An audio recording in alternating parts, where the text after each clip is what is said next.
Hello, everyone. We're going to be doing our tiny talk, number 4, what is good breathing?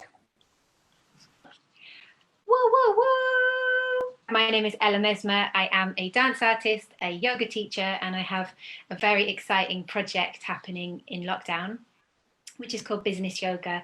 Business Yoga is all about bringing well-being to the workplace, and it really came out of having a sister who works in a big finance company in London and realizing how important it is to really embed that wellness and make it become a habit so that everyone can benefit from not being stressed and from living their lives just a little bit more consciously.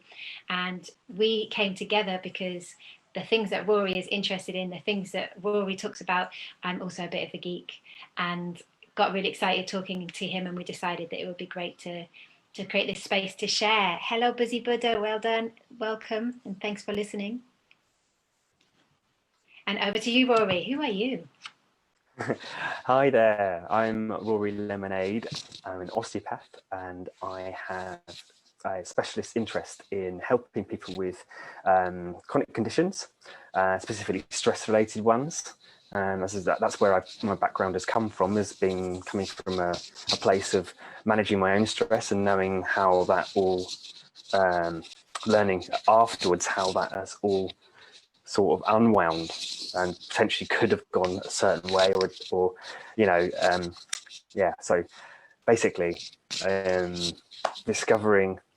looking at ways to discover health is the future of holistic health, I think, rather than focusing a lot on what's bad or good and things like that. So yeah, and looking at holistic health. That's me agreeing there. Awesome. Great. And Rory has a slightly funny secret that I'm going to share with you all. He tapes up his mouth at night. Why is that, Rory? I'm super interested. Share the secrets. What are you doing when you're taping your mouth up at night? Okay, well,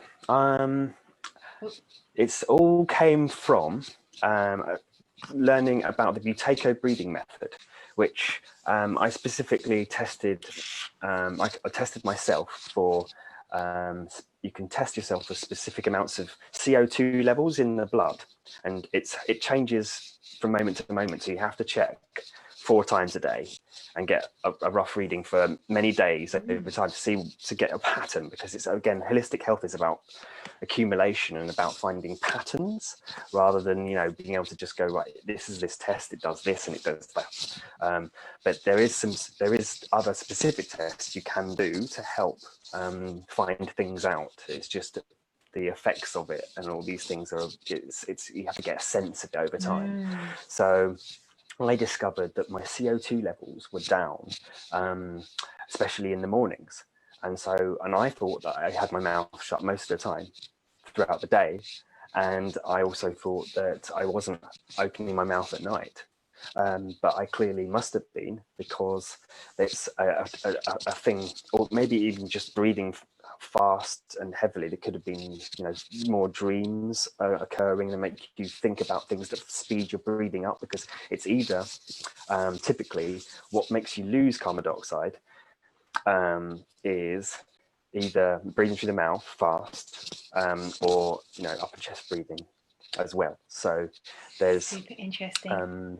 And the reason why we look at the CO2 level is because there's a lot of O2 in the air and in our blood, and it attaches to our red blood cells. But what they found with Dr. Buteyko was that if you've got a lack of carbon dioxide in your blood systems, then the O2 can't get off the red blood cell at the other end, if that makes sense. So we need CO2 and O2 in our blood to get off the taxi at the other end, if that makes sense. That makes sense. Super interesting. You might have noticed I brought a plant in to say hello. This is my little advert for the day. Bring more plants, be more tree. Bring more plants into your world to also help with your good breathing. Busy Buddha, while you were speaking, Rory, Busy Buddha is following us on Instagram and has just said this is super interesting, that they would like to speak to us both. So thank you so much for the support, Busy Buddha. We would love to hear from you. Yeah, so any questions, you can put it in and try and answer it later as well. Yes. And I know that you mentioned that this is kind of one of the three pillars of healthy breathing, is this breathing through the nose. So it'd be really interesting to hear a little bit more about what are the other pillars. What else do you suggest, or what else should we look at for healthy breathing?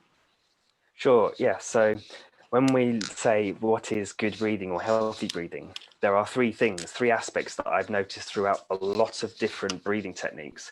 But before I even go into that, I have to always like to mention, especially we reference this in our first ever Tiny Talk that you can look up, which is basically what is health in general. So what is good and what is bad. And actually it's important to remember that, you know, we don't just put all our onus onto the momentary good or bad of things, and it's the accumulation of things that occur as well. So we look at functional and accumulation of function within that as well. So what is good breathing? If I just say what is good breathing, it doesn't mean that this will make your breathing better, because there's also the accumulation of what we're doing in our subconscious as well that takes time to change our beliefs and our actions along with that. So just wanted to say that first, because what is good breathing doesn't mean that the next things I say mean that you'll be breathing better straight away. You know, it takes a bit of training and understanding. So what I like to say is that there's lots of conscious breathing techniques that are good breathing, and it can be confusing as to know what those elements are that make that good breathing, but it's more the subconscious behaviors, like I said. So it's arguable to say that when we do conscious breathing, it makes it better as well. So whatever we do, if we're being conscious and mindful of whatever we're doing, so that we're breathing through the mouth at one time and then out again consciously, then that's okay. So it doesn't make it bad breathing. But the idea is that there are three standard things you can look out for in subconscious breathing patterns, which is basically that you are breathing through the nose and not through the mouth, because you lose pressure with the mouth when you're breathing through the mouth, and it makes you breathe up here to get the air in, because there's not the pressure when you close the mouth, the tongue on the roof of the mouth, tip of the tongue on the back of the teeth, breathing in slowly through the nose, it makes pressure go down into the lower regions of the lungs, which shares out the air, which means you don't have to breathe as fast. We don't have to breathe as deep, because it's already going down as deep. So we don't have to go wide deep. We can just go like this with our diaphragm, really small and light and relaxed, and we'll get the air circulating enough in our lungs. So it's nasal, and it's down into the belly, which is intrinsic. When we start to breathe through our nose, we will start to use our belly anyway. I don't know about you guys, but I'm starting to do that conscious breathing more and more as Rory's speaking. I'm like, yeah. And Ella's going to show us, aren't you, late in a minute, just about the where the diaphragm is for belly breathing. So nasal and belly, and that it's light, soft, and it's not rushing or gushing. And this is all when it's subconscious. Because if you can think about it, if you go for a run and you start to run out of air, you start to want to get more air in. So you're going to get more like mouth breathing going on, and it's going to make you go like this. So they intrinsically all work together. So if we rush fast with the air, it can actually make us not get we can lose CO2 and then not get the oxygen as well. So it's like calming it down and slowing things down, which actually can help our mind, breath, and body as well. Awesome. I had a little moment of, oh, am I doing good breathing recently, which was where someone told me that when I'm sleeping, I start to hold my breath, and yeah, it was super interesting, because I'm quite a good sleeper. Like, I don't have any trouble falling asleep, and I can sleep quite well. You know, I generally don't wake up, and I'm not one of those really light sleepers. So I was really surprised of, wow, am I doing something strange in my breath? So it'd be great to hear your thoughts on that, Rory. Well, you know, with all these things, there could be a pattern that's something that you're not aware of, or if you're looking for a pattern in it as well. We can find patterns in anything. So if you actually have a problem, then look for the patterns of the problem or the patterns of the solution. If you don't have any problem, then it's okay, right? It's not broke. So that's a pillar of osteopathy, is that if you don't try to fix something that isn't there, don't look for problems and try to fix them, unless there's something linked to the intrinsic complaint that's going on. Awesome. As well. So you might be not breathing at night because you practiced not breathing as much and you don't need to. But then if you're suddenly gushing, there was the whole thing of then if you're not breathing for a bit and then you're suddenly rushing air in for a bit, there's something called sleep apnea, which often can happen to people who are mouth breathing at night, and then or the tongue it's either structurally stopping air coming in through the mouth, they stop breathing for a bit and then they suddenly wake up. Is there going to be a neurological thing or a structural thing that's going on that's making them stop breathing, and then they suddenly jump awake? And it could be the nasal passages being blocked because of, this is another thing that's really interesting about nasal breathing, is that nitric oxide is created in the nose, and it's there as a chemical to help dilate and open up the sinuses, which helps to drain the brain. So if we breathe through our mouth consistently, our nose will start to the mucus will block up, and it will block up. So when someone says, I can't breathe through my nose is blocked, it's because they're breathing through their mouth potentially, and they have to maybe try to think about it that way, that if they try to start getting air through their nose slowly, their nose might actually start to unblock more and more, and it's the mouth breathing that will block the nose, not the other way around. Well, interestingly, I find it really fascinating, you know, Nadi Shodhana, the technique of balancing the left and right hemispheres of the brain, and how it actually says, I think it's every 90 minutes that we will breathe kind of stronger through one side, so one nostril or the other nostril, which is super interesting. Yeah, that makes it kind of makes sense. If you've got like something like some natural weight on some scales, it's going to always lean slightly to one side than the other. It's never going to be mathematically perfect constantly. So something's going to open up one and close. Yeah, that makes sense to me. And I suppose that links this thing of good and bad and right and wrong, and finding balance, and recognizing that balance isn't necessarily something that we can read in a book, but it's something that you find internally for you. Yeah, looking for what works and making notes and understanding things, and working with someone if you really have a problem that you want to find a solution for, because the experts can fast track you rather than years of trial and error. You know, it depends on what your motivations are and how fast you want to get stuff done in a way. Awesome. And the one last thing about the nitric oxide is that it's also really useful for the immune system in the blood. It's an antibacterial and antiviral for the nasal cavities to kill stuff as we breathe it in through the nose. So if we're not breathing through the nose, it's the microbes are going straight into the lungs, with that losing that barrier of protection through the nose. And also then we breathe that as gases in, and it goes into the blood and helps with the immune system inside the blood too. So these are all things that it's going to be very useful to do if you'll find your mouth breathing quite a lot, and potentially under stress as well. Speaking of that, shall we try a little technique? Is there anything else you want to describe? Did we talk about light and soft breathing? I feel like we haven't mentioned light and soft yet.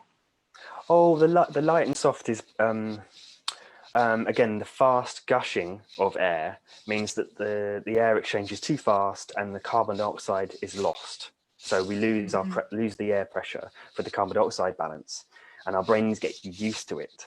So we can get used to, and then when we hold our breath, the shorter the time that we feel comfortable holding our breath for, the more we can get a gauge of how much carbon dioxide is actually in the blood, and how the brain has got used to checking for that and thinking it's dangerous where it's not. We lost each other for a moment there in the ethers. Super interesting. And like for me as a yoga teacher, like relating this all back to yoga, and you know, this state of homeostasis when we're relaxed, when we're feeling not stressed. Yoga's so the much original easier to have breathing that techniques. It is, isn't it? Yeah, it is uniting the left and the right hemispheres. It is finding balance. It is about yoking or becoming united as one, as one being, as one body. So shall we dive into a little technique? Yes, for sure. Awesome. I'm standing up, but if you are sitting down, then I'm going to kind of go. Are you sitting down, Rory? I am. There we go. Rory's seated, I'm standing. So I'll kind of do a version for both. So I'm going to bring it back to yoga, and eventually I would like to get to, I teach a lot of styles of yoga, but one style I really love is Kundalini. And in Kundalini, we actually play with holding the breath and seeing how long you can hold the breath. So we'll do a little bit of a play with that today. So the first thing I would like you to do is, if you are sitting, you're just going to kind of shift and find your sits bones on the floor. And if you're standing, you're going to just kind of do a similar thing, but on your feet. So I'm bobbing about, here I am. And then if you're standing, just lifting up the toes and then spreading out the toes, so you really kind of find a nice grounding, a nice balanced space. And the same if you're seated, then really finding that kind of base, really distributing the weight so that you're seated well. And then we're just going to connect through the 7 points of the body. So the first one, the perineum, that place in between the two muscles we use to go to the bathroom. And you're just going to bring your focus and your attention there. And while we do that, I invite you to start to just breathe in through the nose and out through the nose, close the mouth. And then bringing the points up, the focus up towards the pelvic bowl area, the sacral area. And then up to the navel. If you want to close your eyes, please do. Then coming up to the heart. And if you want to, you can actually put your hand on these different body parts. So placing the hand onto the heart. And then up to the throat. Personally, I like to have a little bit of space here, but just bringing your attention to the throat. And then to the first eye, the brow. And then finally the crown. Now closing the eyes and just bringing that slow, focused breath, that inhaling through the nose and exhaling through the nose.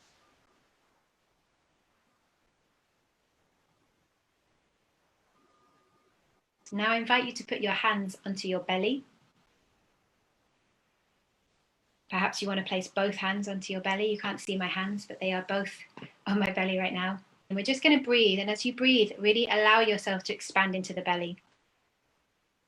And as you exhale, allow the belly to also release, get smaller. Inhale through the belly. Exhale through the belly. And now we're going to keep one hand on the belly, but we're going to bring one hand up to the chest. And just notice if there is kind of tension in this space, and if you are breathing high, if your breathing is up here, you can often really kind of notice it in the back, in the upper back. And just invite that breath to drop down in the belly. I find it really helpful to imagine almost like a stone falling through water. Imagine the breath falling down like a stone through water into the belly area. And then bring the second hand back down onto the belly again.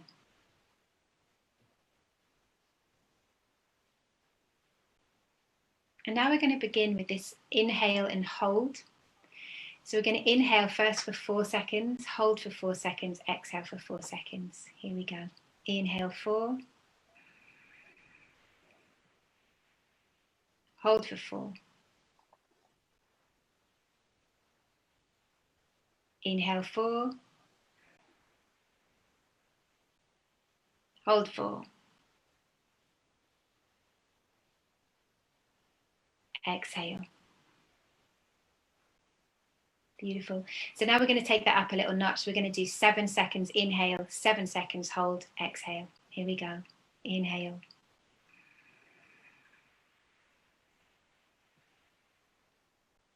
Hold.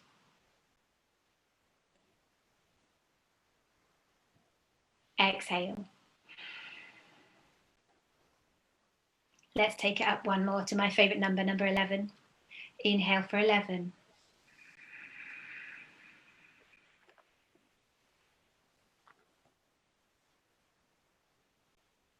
Hold.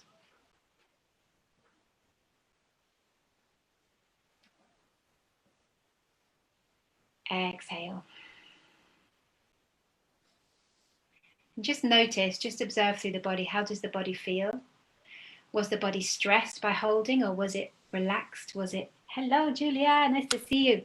What was that experience like? And I'd like to just add one more little journey, one more little test, which is a little bit of Nadi Shodhana. We will come back to this another time. But today we're going to use our right hand to do the breath. With our left hand, I invite you to make Yan Mudra. So you're going to bring the first finger and the thumb together like so. And then with our right hand, we're going to cover the right nostril. And with our left hand, you're going to cover the left, it's not the left at all. This finger, you're going to cover the left nostril. So we go like this, inhale. If you want to hold, cover the other nostril, exhale. Inhale. Cover, exhale. Inhale. Cover, exhale. 2 more, inhale. Cover, exhale. Last one, inhale. Cover, exhale.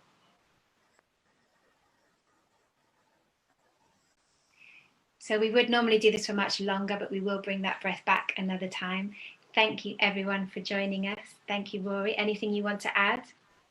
Only that I hope if anyone's just tried that, whether you noticed whether your mind slowed down at the same time, because of the mind breath pattern and bodily processes all can interlink quite instantaneously, even after 90 seconds of doing something like this. So just notice whether you feel a bit more calmer and whether your mind has slowed down as well.